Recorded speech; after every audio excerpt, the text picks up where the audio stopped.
નમસ્તે વિદ્યાર્થી મિત્રો, મારું નામ છે અજય બલદાણિયા। આજે તમારું ફરી વખત સ્વાગત છે અજય બલદાણિયા YouTube ચેનલ પર। વિદ્યાર્થી મિત્રો, ધોરણ 7 ની અંદર ગણિત વિષયમાં પ્રકરણ નંબર 3 માહિતીનું નિયમન આજે આપણે જોવાનું છે, જેની અંદર આપણે સ્વાધ્યાય 3.1 નો પહેલો પ્રશ્ન આજે જોવાનો છે। અગાઉનો ભાગની અંદર આપણે લોકો થિયરી જોઈ ગયા, તો કે તેની લિંક તમને લોકોની ડિસ્ક્રિપ્શનની અંદર અને આઈ બટનને ક્લિક કરવાથી મળી જશે। તેમજ અગાઉનું પ્રકરણ 1 પૂર્ણાંક સંખ્યા તેની પણ લિંક તમને ડિસ્ક્રિપ્શનની અંદર અને આઈ બટનને ક્લિક કરવાથી મળી જશે।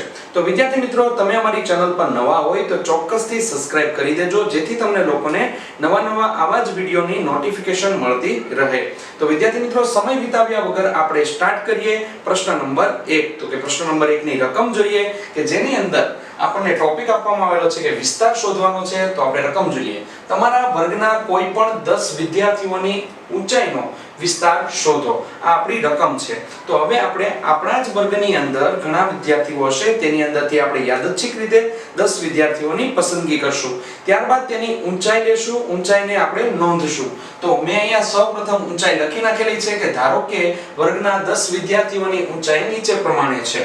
તો કે 117 semi, 111 semi, 114 semi, 120 semi, 110 semi, 116 semi, 119 semi, 119 semi, 115 semi અને 113 સેમી। આમ મેં 10 વિદ્યાર્થીઓની ઊંચાઈની માહિતી નોંધી અને એને મેં લખી નાખી છે। હવે આપણે જોઈએ, જ્યારે પણ વિદ્યાર્થી મિત્રો મધ્યસ્થ શોધવાનો હોય કે વિસ્તાર શોધવાનો હોય, ત્યારે તમારા લોકોએ ચોક્કસથી યાદ રાખવાનું છે કે જે આપણને અવલોકન પ્રાપ્ત થયા છે તે અવલોકનને ચડતા કે ઉતરતા ક્રમમાં આપણે ગોઠવવાના રહેશે।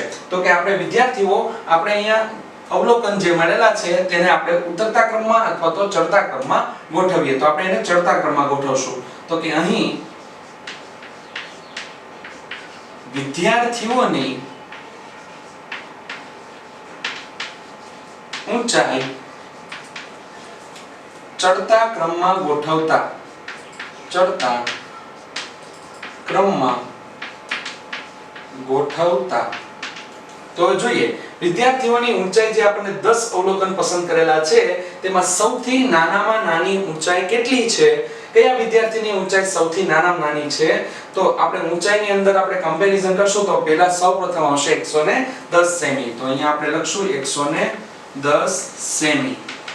ત્યારબાદ તેની પછી કયો અંક આવી શકશે? તો કે 111 સેમી, 111 સેમી। ત્યારબાદ આવશે 113 સેમી, તો 113 સેમી। તે જ પ્રમાણે પછી આવશે 114 સેમી, તો 114 સેમી। તે જ પ્રમાણે પછી આવશે 115 સેમી, તો 115 સેમી। ત્યારબાદ આવશે 116 સેમી, તો અહીંયા આવશે 116 સેમી। રેડી? ત્યારબાદ આવશે 117 સેમી, તો 117 સેમી। ત્યારબાદ આવશે 119 સેમી। તો 119 સેમી વિદ્યાર્થી મિત્રો, બે વિદ્યાર્થીઓની ઊંચાઈ 119 છે, તો આપણે એને બે વાર લખશું। રેડી? તો 119 સેમી। અને ત્યારબાદ આવશે 120 સેમી।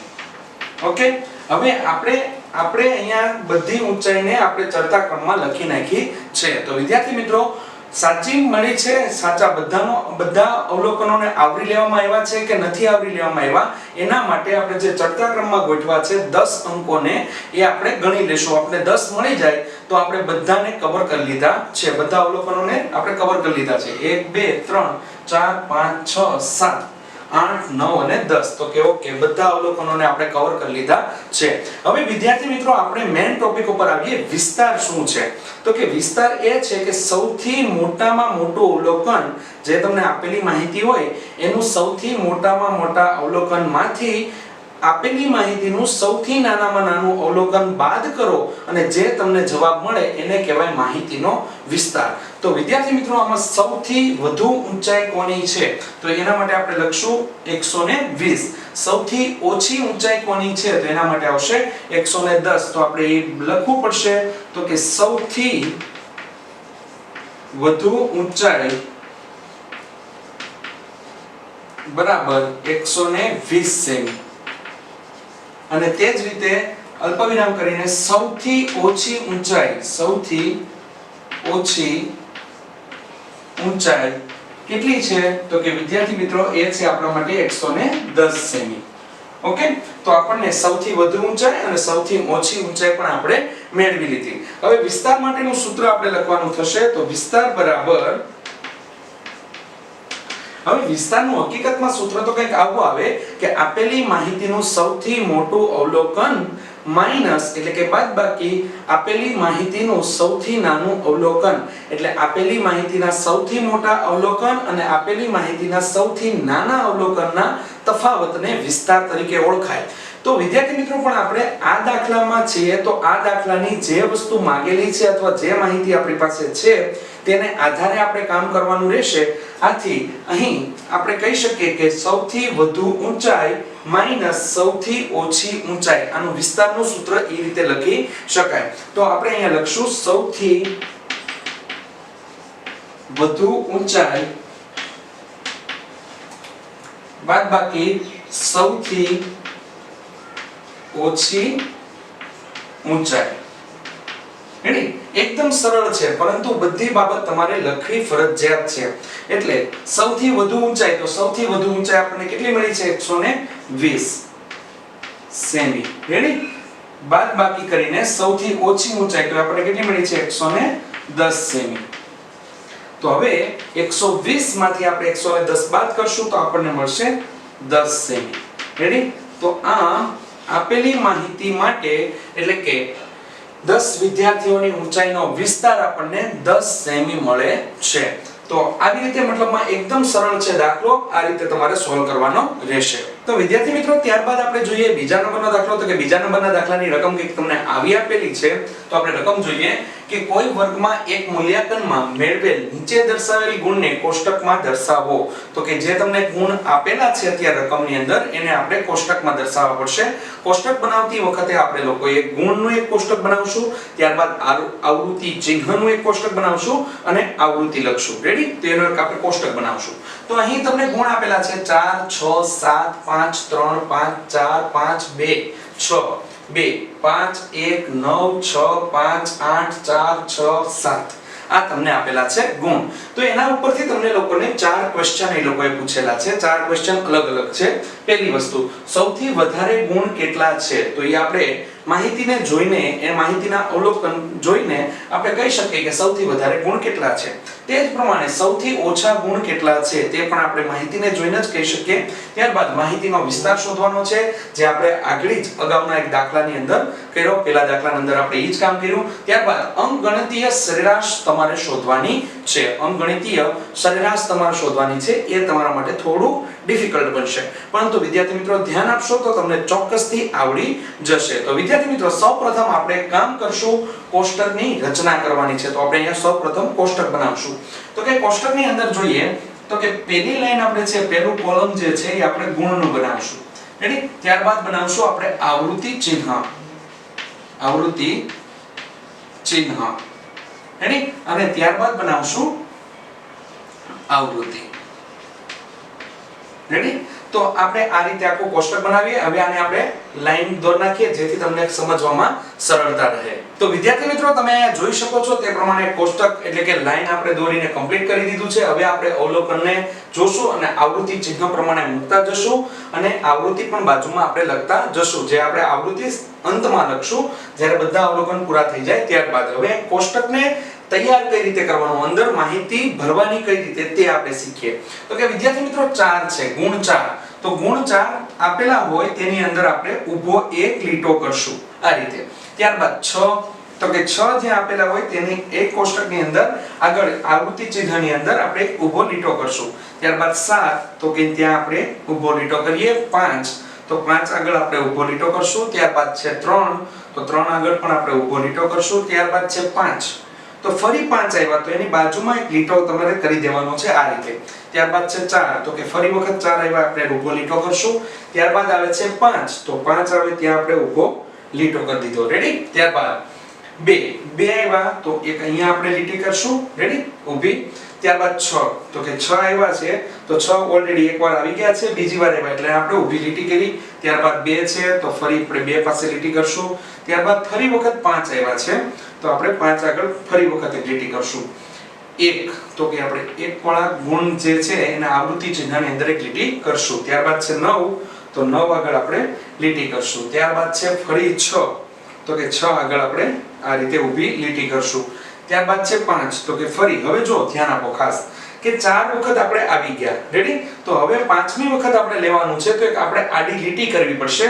તો આ પ્રમાણે આડી તમારે લીટી કરી દેવાની છે આ રીતે, રેડી? એટલે એક 5 નો આવૃત્તિ ચિહ્ન છે એ 5 કમ્પ્લીટ ત્યાં થઈ ગયા એની ખબર પડી જાય આપણને, રેડી? ત્યારબાદ છે 8 તો કે આપણે ત્યાં 8 આગળ એક ઊભી લીટી કરશું. ત્યારબાદ છે 4 તો આપણે 4 આગળ એક ઊભી લીટી કરીએ. ત્યારબાદ 6 તો ફરી 6 પાસે લીટી અને ત્યારબાદ છે 7 તો એની આગળ આપણે ઊભી લીટી કરી દઈએ. હવે વિદ્યાર્થી મિત્રો જે આપણે આવૃત્તિ ચિહ્નોને દર્શાવવા માટે આપણે જે ઊભી લીટી કરેલી છે આ ઊભી લીટીની સંખ્યા આપણે આવૃત્તિ કહી શકીએ. તો એને આપણે લખી નાખશું.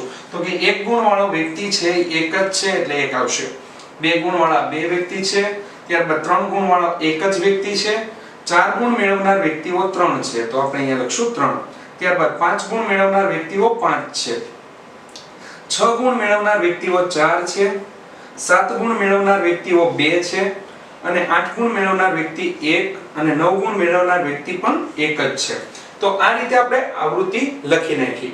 તો આ કુલ થઈને 20 વ્યક્તિઓની આવૃત્તિ આપવામાં આવેલી હતી. તો અહીંયા કુલ ટોટલ આપણે કરશું તો આપણને 20 જ મળશે. તો એ પણ આપણે ચેક કરી લઈએ જેથી તમને ખ્યાલ આવી જાય.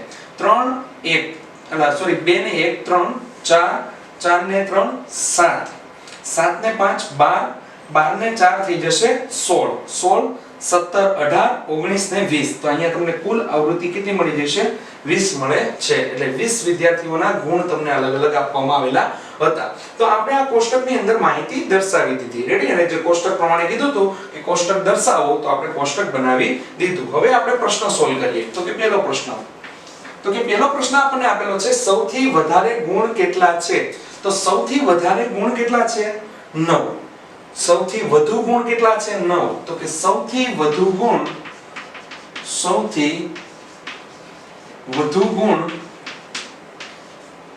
9 છે.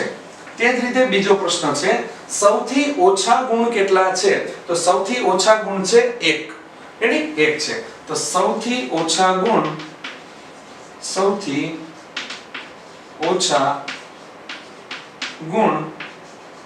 1 છે, રેડી? ત્યારબાદ ત્રીજા નંબરનો પ્રશ્ન આપણે સોલ્વ કરીએ. તો કે વિદ્યાર્થી મિત્રો એની અંદર લખેલો છે કે માહિતીનો વિસ્તાર શોધો. તો મિત્રો મેં તમને અગાઉના દાખલાની અંદર કીધું કે વિસ્તાર આપણે મેળવવા માટે આપણે કામ કરવું પડશે. તો અહીં કેના માટેનો દાખલો છે? આગળનો દાખલો જે પહેલો દાખલો હતો એ ઊંચાઈ માટેનો હતો. એટલે આપણે લખ્યું સૌથી વધુ ઊંચાઈ માઈનસ સૌથી ઓછી ઊંચાઈ. તો આ ગુણ માટેનો દાખલો છે. તો આની અંદર વિસ્તારનું સૂત્ર આપણે કઈ રીતે સેટ કરશું? સૌથી વધુ ગુણ માઈનસ સૌથી ઓછા ગુણ. તો સૌથી વધુ ગુણ માઈનસ સૌથી ઓછા ગુણ. સૌથી વધુ ગુણ માઈનસ સૌથી ઓછા ગુણ. તો સૌથી વધુ ગુણ છે 9 અને સૌથી ઓછા ગુણ છે 1. તો અહીંયા આવશે 9 માઈનસ 1 બરાબર આપણને કેટલા મળી જશે? 8. તો કે માહિતીનો આપણને વિસ્તાર કેટલો મળશે? 8, રેડી? ત્યારબાદ આપણે ચોથો મુદ્દો સોલ્વ કરીએ.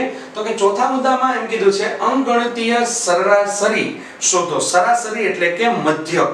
તો આપણે અહીંયા લખશું સરાસરી બરાબર સરાસરીના સૂત્ર મુજબ આપણે જોવા જઈએ તો આપેલા અંશમાં આવશે આપેલા તમામ અવલોકનોનો સરવાળો અને છેદમાં આવશે અવલોકનોની સંખ્યા. તો કે વિદ્યાર્થી મિત્રો અહીંયા આપણે સરાસરી મેળવશું તો જોઈએ આપણે ગુણ અને આવૃત્તિનો આપણે ગુણાકાર કરશું. શા માટે એવું કરવું પડશે? કારણ કે અહીંયા 4 ગુણ મેળવનાર વ્યક્તિઓ છે કેટલા છે? 3 છે, રેડી? તેવી જ રીતે 5 ગુણ મેળવનાર વ્યક્તિઓ કેટલા છે? એવા 5 વ્યક્તિઓ છે. તેથી આપણે લોકોએ સૂત્ર કંઈક આવી રીતે બનાવવું પડશે કે અહીં કુલ ઉપરના ભાગમાં 9 આવા કોષ્ટક આવશે, રેડી? 9 કોષ્ટક આવશે. જો આ રીતે હું લખી દઉં છું જેથી તમને લોકોને ખ્યાલ આવી જાય.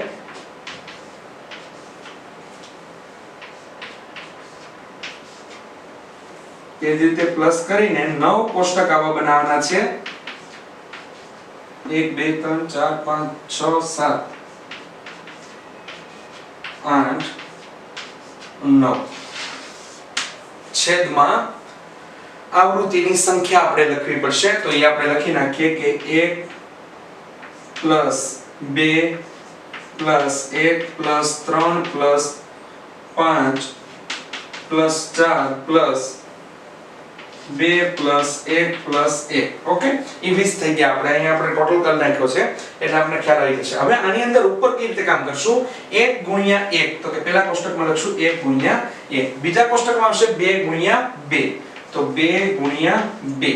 તે જ રીતે ત્રીજા કોષ્ટકની અંદર આવશે, મતલબમાં બોક્સની અંદર આવશે 3 * 1. 3 ગુણ મેળવનાર વ્યક્તિ 1 છે. તે જ રીતે 4 ગુણ મેળવનાર વ્યક્તિ કેટલા છે? તો કે 3. તો કે એને ગુણ્યા 3. 5 ગુણ મેળવનાર વ્યક્તિઓ 5 છે એટલે આવશે 5 * 5. ત્યારબાદ 6 ગુણ મેળવનાર વ્યક્તિ 4 છે તો 6 * 4. 7 ગુણ મેળવનાર વ્યક્તિઓ કેટલા છે? તો કે 2. તો 7 * 2. ત્યારબાદ 8 ગુણ મેળવનાર વ્યક્તિઓ છે 1 અને 9 ગુણ મેળવનાર વ્યક્તિઓ છે 1. એટલે મેં આખું સૂત્ર તમને લખી દીધું. ખ્યાલ આવી ગયો? હવે વિદ્યાર્થી મિત્રો, આપણે જો એમ ન કરીએ અને આપણે એવું કરીએ કે આપેલા ઉપરના તમામ અવલોકનો છે, ઉપરના અહીંથી 4 6 7 5 3 5 4 5 આ રીતે બધા અવલોકનો છે એનો ઉપરના ભાગમાં સરવાળો કરી નાખીએ અને છેદમાં અવલોકનની સંખ્યા એટલે કે 20 લઈ લઈએ તો પણ ચાલે. ખ્યાલ આવી ગયો તમને? રેડી? તો પણ આ વસ્તુ જ એ જે આપણે અહીંયા જવાબ મળશે એ ત્યાં જવાબ તમને મળશે. એટલે એ જ રીતે એ સાચું આપણું એ જ છે, પરંતુ આની અંદર તમને વધારે ગૂંચવણ ન થાય રેડી એટલા માટે તમને આ રીતે લખાયું કે આટલા અવલોકનો આટલા છે તો આ રીતે ગુણાકાર કરીને પણ કામ કરી શકો. અથવા તો સિમ્પલ મેં તમને કીધું એ આપેલા તમામ અવલોકનો છે ઉપર એ બધાનો સરવાળો ભાગ્યા અવલોકનોની સંખ્યા એ તમને સરાસરીનું સૂત્ર છે.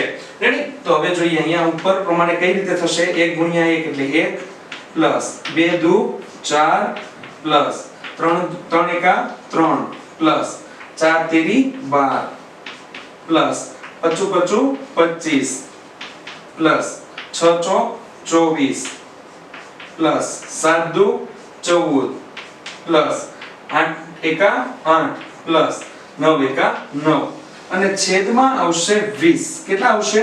20. રેડી? આ બધાનો સરવાળો કરશું એટલે 20 આવશે. એ આપણે ખબર ક્યાંથી પડી કે જ્યારે આપણે કોષ્ટકની રચના કરી ત્યારે આપણે આવૃત્તિનો સરવાળો કરી નાખ્યો હતો એટલે છેદમાં આવશે 20. હવે જોઈએ આપણે ગણતરી જોઈ લઈએ. 25 અને 24 તો આ થઈ ગયા 49. 49 ને 1 એટલે 50 થઈ ગયા. હવે આ ત્રણ કિંમતો હજી બાકી છે. ત્યારબાદ હવે જોઈએ અહીંયા તો કે અહીંયા થઈ ગયા 8 ને 8 16 ને 1 17 17 ને 14 તો કે 17 ને 14 થશે 31 31 અને આ થઈ ગયા 50 તો 31 ને 50 થશે 81 81 ને 4 કેટલા થઈ જશે? 85 85 ને 12 તો 85 ને 12 આવશે તમારા માટે 97 97 ને 3 થઈ ગયા 100 તો આપણે 100 ભાગ્યા કેટલા આવશે? 20. તો આપણે 0 0 ઉડી જશે. અંશમાં 10 છે તો એને આપણે ભાગ પાડશું 5 * 2 તો 2 2 ઉડી જશે તો આપણને મળશે 5 ગુણ. રેડી? તો આપણને સરાસરી કેટલી મળે છે? 5 મળે છે. તો વિદ્યાર્થી મિત્રો એકદમ સરળ દાખલો હતો. આ રીતે પણ તમે કામ કરી શકો આની અંદર. રેડી? તો આ વિડિયો જો તમને પસંદ આવ્યો હોય તો તમે ચોક્કસથી લાઈક, કમેન્ટ અને શેર કરવાનું ભૂલતા નહીં. તેમજ અગાઉના પ્રકરણની અને અગાઉના ભાગ એટલે કે થિયરીની લિંક તમને લોકોને ડિસ્ક્રિપ્શનની અંદર તેમજ આઈ બટનને ક્લિક કરવાથી મળી જશે. Thank you.